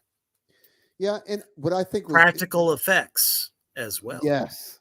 I'm glad that you said that because I was trying to think of what the fuck that's called. You know what I mean? Like that's one of the reasons why Dream Warriors is so fucking good is when Freddy turns into that big giant worm. Oh yeah. And dude, I watched the behind the scenes of that. Dude, that shit was fucking like, mechanical, this and that. And then like the big fucking the big Freddy that eats all the people or whatever. And like apparently like when he pulled up his shirt and all those fucking like those mouths were suckling off of like the souls. Yeah, it was like the size of a fucking like the broadside of a fucking barn, and dude, I love practical effects. I love that so much, and I think it's great. Mm-hmm. You got Sam Raimi, right, or Sam Raimi or whatever. Yep. Yeah, and then who's the guy? He played he was in From Dusk Till Dawn. Had the fucking the gun codpiece. Tom Savini. Yep. Tom Savini, dude. So my friend Richie, shout out to fucking Richie from Suicide City Tattoos, who lives up in Philly now, and it escapes me. I think the name of his tattoo shop is Monster Mart. It's in Philly. He is training under Tom Savini now to do monster movie makeup, and he's also an independent filmmaker. I would love to have him on the show, dude, because he really, really knows his shit. And I've known him for fucking like, for almost 30 years or whatever. But he's really big into practical effects. And just hanging out with him back in the day, he got me into so many different, filmmakers. I first heard about Tom Savini. I remember watching Dusk Till Dawn with him and shit like that. And, And what's really great is like these independent underground filmmakers that are doing like these practical effects. They're involved in the tattoo scene. They're involved in the punk rock scene and the metal scene. And it's really cool. And because they understand what the underground is really about. And I know it sounds kind of cliche, to say underground, because now with the social media, dude, and in streaming and YouTube, the underground and the mainstream have fucking meshed. You know what I mean? Like you just always have. Yeah. And well, I mean, but the thing of it is though, pre-internet, there was really an underground, but now you get a band an unknown band. They can put their music on the same streaming platform as fucking Taylor Swift or Adele or Avenged Sevenfold or Metallica. You know what I'm saying? So like, Right. but like what you said though, Reaper, is the true underground. The people that are like, I don't give a fuck if anybody sees this. I want the people that are looking for this. I want the people that are seeking out this particular True niche art. thing that I'm Yep. doing. And it's got more heart and soul. Now, I don't have any problem with somebody that comes from that underground becoming successful, because God damn it, they should, because of the hard work. We can only hope. Yeah, because all that means is, the whole concept of high tides raise all ships. Like once this particular filmmaker or underground artist becomes well known, he's going to, or she is going to enlighten the rest of the world to their world. And then all of a sudden you go like, oh my God, there's all this. And what I think is so rad is, remember Fangoria magazine? Oh yeah, it's still around. Yeah. And Rue Morgue magazine? Also still around. Yeah.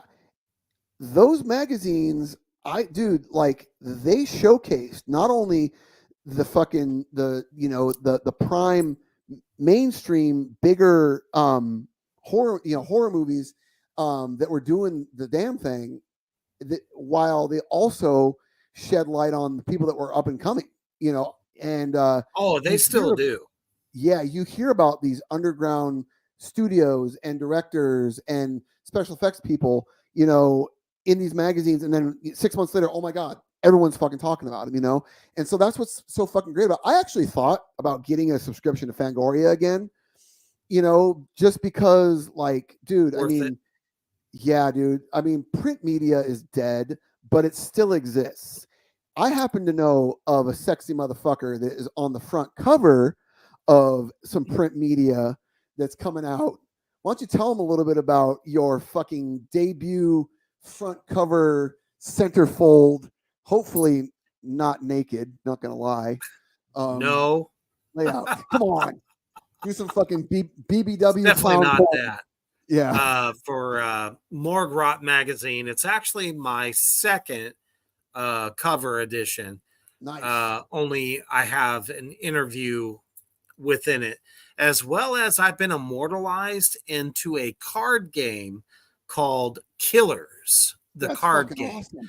So they made a card of me, and I have like all these special killer powers, and I'm just like, fuck yeah.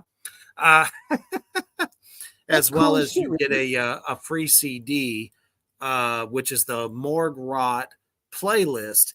And as I can see, you only have 2 hours left in order to order this package. So I highly recommend that you do that at morguerot.com. What all comes with it? So you get the issue, and you get the CD, issue, and you get the card. It's a limited edition, only 100 made. And from what John Sorrell, my brother from another mother, has told me, today's orders have been off the fucking charts. So nice. I'm not sure. So you only have 2 hours left to get your hands on it. Go to morguerot.com or John Sorrell on Facebook. Nice. And so that being said, do you have anything else that you want to plug, Reaper? Because I guess we can wrap it up here with some plugs about what we both have going on. You got the Morgue Rot cover going on, and you're doing just hand over fist fucking amazing interviews on 6 Feet Underground with Reaper, with members of the controversial and misunderstood and much maligned Church of Satan, Magister Bill M, Lorcan Black, and the list goes on and on. Not the Satanic Temple. Don't get it confused with Kevin Solling's political stunt group. Some butthurt ex-members of the Church of Satan decided to capitalize on people's fear of boogeymen of the political variety and start their own bullshit temple of Satan with no Bible, no rules, no dogma, nothing behind it. It's just a bunch of hot topic dorks LARPing and pretending that they fucking are worshiping some goat thing while they want to indoctrinate your children to believe bullshit. So, rant over. Anyway, Reaper has been interviewing people like Magister Bill M., who has an amazing podcast called Satansplain, where he breaks down the real truth, facts, and figures about a philosophy called Satanism, which is not devil worship, it's not Satan worship. It is a philosophy of self-control, self-discipline, self-knowledge, and basically self-responsibility. And it's one of those things that's been around since the 60s that people refuse to understand, but the people that do understand it understand that it is a self-liberating philosophy that just basically gives you a way to look at the world. And Magister Bill M. has a podcast called Satansplain. He's got a podcast called The Devil's Mischief that also showcases celebrating 20 years. Yes, 20 years of The Devil's Mischief, probably one of the oldest podcasts, comedy podcasts out there.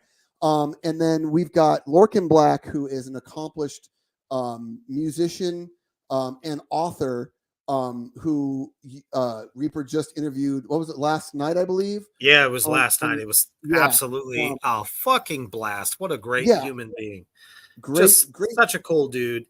But you know, I've wrapped up, you know, my slew of indie horror directors.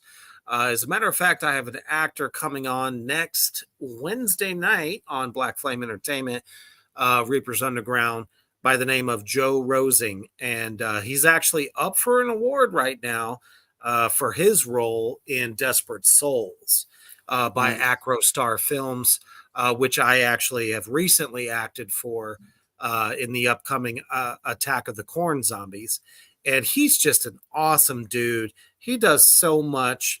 And I think it'll definitely be an inspiration for those that are wanting to get into indie horror. And like I said, it's just going to be a good time. But we also have Tracks of the Damned coming up on Monday. So those of you that know what time it is, it's definitely going to be a good time and a great way to start your week.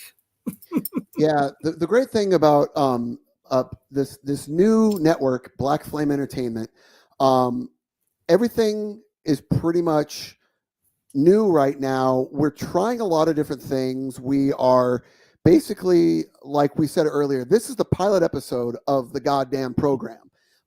Me and Reaper, good friends, like to talk about all kinds of random shit and go off on tangents. We decided, hey, you know what? We love to just go back and forth and just, with no agenda, no real game plan except for talking about stuff that we love. And we want to talk to you guys as well. We love to laugh. We love to talk shit. We love to fucking, make fun of each other. We love music. We love films. This is a really good way for us to kind of just let off some steam. And we hope you guys are getting something out of it too. And please, by all means, if there's anything you guys want us to talk about or discuss, or any guests that you want us to kind of do a three-way with in the future, give us a shout. We just launched a Facebook page for this stupid fucking show today. We're on Instagram, and we'll probably soon have our own channel. But I want to thank everybody for kind of coming in, sitting in with me and Reaper while we work the bugs out of this whole thing. We're going to be doing this weekly. If you guys want to chime in, every Friday night. Yeah, I'm going to be doing some content here and there. And both Reaper and I are going to be doing some solo stuff here and there where we kind of just check in with you guys in between episodes, and just kind of see where it goes. Follow us. The goddamn program, all one word, mushed in, because Mr. Zuckerberg would not allow me. Yeah, that's the way it goes. It was crazy. So on Instagram, it's the goddamn program on Instagram. Completely fine. But on Facebook today, I was not able to call it the goddamn program. So I had to smush it all together. So look for us on there. Either way, if you don't fuck with social media, that's fine. YouTube's where you find us. We're going to be streaming on Spotify and Apple Podcasts, so you can just listen to the audio of our shows in the future while you're at work. Just kind of expanding out on that, because I know some people don't want to chime in live. They don't want to log in live to watch the show. So listen to it whenever you want to. I listen to podcasts all day at work, so I know how that is. If you guys have any suggestions, anything at all, hit us up. Yeah. And so Reaper, thank you for your plugs. Thank you for your time. Thank you for letting me come in to the Black Flame Entertainment. Thank you, Mischief, and Morgrot, and everybody else who supports this. I mean, this was a lot of fucking fun, and look forward to more of these. Absolutely. Thank you all out there so much in Black Flame Land for joining us tonight on this pilot episode. Like I said, this, and I've been saying it all week long, this is a show for you. This is definitely, it's like anything goes, whatever just happens to be, topic of discussion. It's more of a variety show, not just an interview setting or anything like that. It's just a chance for us to hang out with you. We like to hear, your thoughts as well. And everybody that's showing up tonight, we absolutely appreciate you so much. And, we look forward to seeing you all next Friday as well, and in the future. So check out all of the wonderful entertainment shows on Black Flame Entertainment. Follow us on Facebook as well as Instagram. And all of the individual shows as well.